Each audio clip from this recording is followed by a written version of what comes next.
Hello everyone and welcome back to another video. And as you can see, we're not in a truck, but in this video, I'm going to give you a list of my 7 top trucks that I consider to be my own trucks. So not just any 7 trucks I've driven, but 7 trucks that I've driven for what you could say a long period of time. So let's get right into it with number 7. First up on the list is a truck that when I was thinking about this, I didn't think this was going to make it because we had a very love-hate relationship with this truck. It was a 56 plate Mercedes Axle, 240 horsepower, but you'd never tell. And it was one of 3 trucks we had on fleet at the time when I was working for a pallet network. And it was ex-Tesco. Now, this was carrying pallets. It's an ex-Tesco truck set up for roll cages. So not ideal. It had a lip on the side of the lorry. And sadly, this is the only photo I've got of this and it's in the dark, so not ideal, but you'll have to bear with me. It had a lip on the rail, so like that, so you'd obviously stop the cages rolling off. Fair enough. It had a bar down the middle of the bed of the lorry, which was very inconvenient for the forklift drivers, and it was fixed as well, so I've never seen that on a rigid truck before. And the tail lift was not the best. Very, very heavy, and like I said, very small because it was designed for cages, not pallets.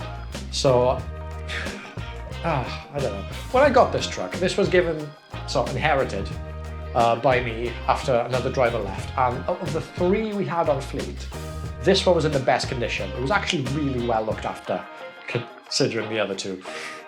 But like I said, ex-Tesco, it only went 50 miles an hour on the limiter. Probably a bit less if I'm honest, in reality. But even though I complained about the tail lift, it was actually not so bad in a very specific circumstance. Now this was when we dropped pallets into city centres like myself. I did Swansea city centre quite a bit on that job. So it was quite easy to get the pallet off the tail lift and off one of the flaps on the side of the lift, if that makes sense. Rather than drop it off the lift onto the road and then find a drop curb further along the road to then get the pallet where it needs to go. So for that reason, it barely makes the list. But yeah, this was a 6-speed manual Mercedes Axle. Not the best, especially for the job, but it was okay. Coming in at number 6, this is a truck that's got my name on it, quite literally. This is the Renault Premium 460 I drove when I pulled flatbeds for the first time. Pulling pallets, and more pallets. Yes, this was the very first times I did flatbed. I didn't know what the hell I was doing first time, I gotta be honest. I can still remember that first journey, leaving the yard, going through the potholes, watching the pallets shake in my mirror. But apparently they were kind of designed to do that, so they were very specific pallets in that regard. But yes, Renault Premium, very underrated truck. Very underrated truck. Automatic, 460, they could pull. It's not the first Renault Premium I drove. I've driven plenty of Renault Premiums. I love the gears, the gearbox, the engine. It pulls like a train, those things. Gearbox very similar. Obviously, they're derived from the Volvo drivetrain, I believe. Gear selector, very underrated gear selector. Quite easy to use for an automatic, you know what I mean? Just very nice. I wouldn't like to live all week in one. I never did nights out in one, so there's that to consider. I drove this one on agency for probably most of 6 months. We had a bit of a break here and there, but yeah, for the most part, it was 6 months. I was pretty much the main driver of this one truck. And yeah, can't fault it. Can't fault it. Now, sticking with being agency at number 5, this was before I even had my Class 1 license. We've got a Class 2 vehicle, but it was drawbar spec, so it could pull a trailer. Now, it was only an 18-tonner, pulling another 2-axle trailer, so 32-tonner max weight, but still. It was an MAN TGS 320. Now, again, I never got pictures myself of this truck. This was before YouTube. And I am gutted because that truck was amazing. Doing that job, I was working for a company. They no longer exist, sadly. I was working for a company called Triumph Furniture out of Merthyr Tydfil. Fantastic job. I didn't know how good I had it until I left that job, and a few months later I was thinking about it. because they went all over the country, down from Cornwall up to Scotland, all over. And it was on that truck that I really had to learn hard and fast about the rules of driving, you know, your 9, your 10 hours, your working time, getting your brakes in. That's the one job that made me learn a lot about sort of distance work. Love that job. We did many MOD bases and all that. And that truck, I remember, obviously because it was a 320, she never slowed down on the hills.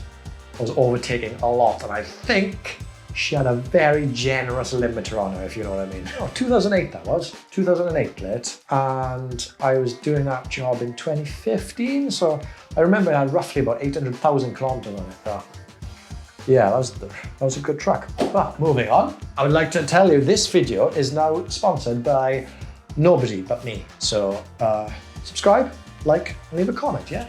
Let me know what you think so far. Okay, in at number 4 is our final Class 2 vehicle of this list. Again, we're going back to the pallet network job. This truck, sadly, I didn't drive it that long, really, until we'll get to something later. But it was the best truck I have ever driven suited for this job. It had a night heater, despite being a day cab. It had internal straps down the side of the lorry, not in the middle, which makes a big difference. If you know, you know. You struggle with straps going over things, and there's dividers. If you've done the job, you know. However, this was a 2008 on a 58 plate DAF LF. It was a 210 engine and could definitely outperform most things fully loaded. Had a 6-speed manual in it. But our company bought 2 of these, identical, from a company called Seva Logistics. Now they've got a burgundy colour scheme. And obviously when they sold them, they covered the name up, blah, blah, blah. And as a result, these 2 trucks looked horrible. Horrible. Now I was in this truck at the very beginning of my YouTube stuff. So yeah, clips here of what I didn't really get much of the outside, but yeah. So again, I don't have any photos of this, which bugs me because it was probably, well, is the best rigid truck I've ever driven to this day. I loved it. It looked awful. The tail lift was massive and very light. It's just the best suited truck for that job. You know, no other way of putting it. Well, like I said, our company bought 2 of these. That one lasted, I don't know, maybe 6 to 9 months on the road before, yeah, not a very good ending. The other one, about a day on the road before, not a very good ending. Definitely a bad investment if you ask me, but fantastic trucks when they worked. Anyway, sticking with the DAF theme, we're in the top 3 now. M&M Green, DAF XF 510 on a 2016 plate. That is the truck that drew my attention to M&M Green. I met the boss once when he was dropping in the same place as me, and he was driving that truck when it was brand new, and I looked at that truck. It had the full catwalk, you know, the 510 engine, the light bars, the low bars. It was just kitted out. And it was the first truck I ever seen. I remember going, wow, that's a good truck. So flash forward, a couple of months, years. I see their advertising, I apply for a job, I have a chat, and he tells me that is the truck that's available, the DAF. And I'm like, oh, super excited. And yeah, I love that truck. I love that truck. I don't know how many miles I put on it, but I put on quite a few miles. Didn't drive it for less than a year I drove that, but fantastic lorry. I don't know, everybody hated that truck. Everybody in the yard hated that truck. Not me, I loved it. I love that truck. And I tried to go back on it, but you wouldn't have it. So, yeah, I love that truck. The only thing I would say was bad about it was when I was doing nights out, there was no timer for the night heater. And it did have a sensor issue where it kept thinking that the rear brake pads were worn, but sensor issue. And every time I'm like, hey, DAF, can you look at this issue? They were like, yeah, we'll look at it. Comes out with the same problem every single time. I think eventually it did get solved, but I think something else went bang on that, but I wasn't driving it at the time, so I don't really know the details.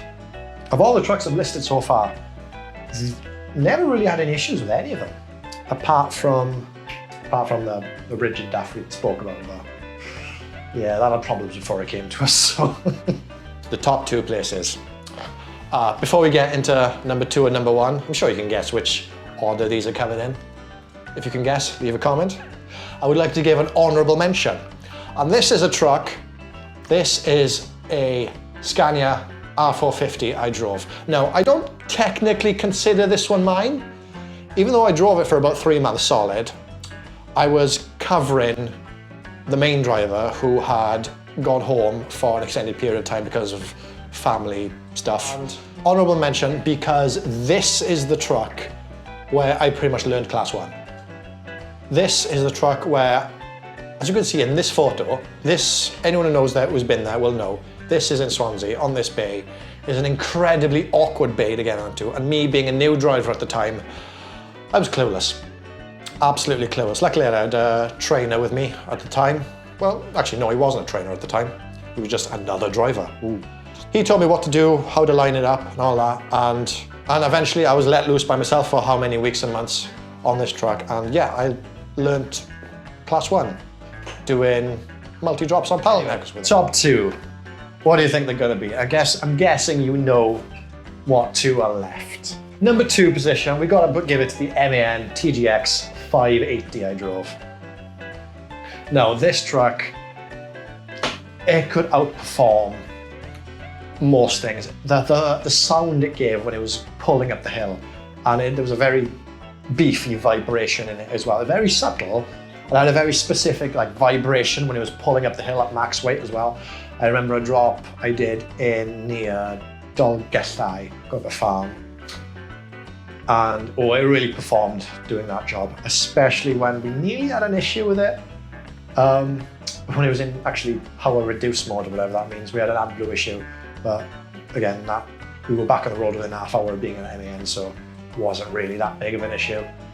But yeah, I spent 4 years in that truck from 2019 till 2022. 4 years, 3 years, 3 years. Took it to shows, I won awards with it. It became synonymous with me and the channel for so long. I love that truck. People complain about the big steering wheel of the MANs. Honestly, you drive it for a day, it's not an issue. It's not an issue. Gearbox, that one had the updated gearbox. I think the ones from 2018 onwards do. So they're not bad. They're not great, but they're not bad. They're not like the old ones where you put your foot on there for, go make a cup of tea at the roundabout, and then all of a sudden, whoa, you know what I mean? They're not that bad. That was actually, quite good, to be fair. But that leaves one truck, and yeah, you guessed it. It's the Scania S650 V8. Of course, it was going to be this one. 650 V8.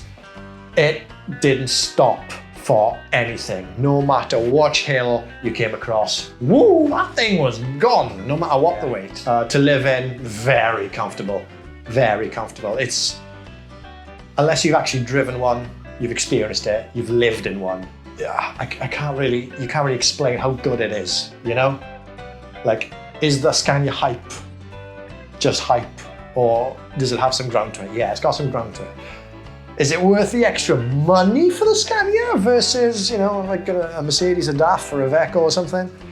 Personally, myself, I wouldn't pay that extra just for that, but they are phenomenal trucks. Yeah. That truck is good as well. We went to Scotland. We've been, I can't straw that. Counted round bales of straw with that. We've done machinery. Again, everything we've done with the MAN, everywhere we've been, I've done with the Scania as well. The truck shows, generally just a good truck. Also had my diesel nicked with the Scania. That was a fun night. Yeah, click there for that video. Of all the trucks that I've listed in this video, that's probably the only one I miss. But anyway, thank you for watching this far. Let me know what you think of this kind of format in the comments below. Something different? Hey, so please like this video, share about to your friends, hit the subscribe button, because I will see you in the next one.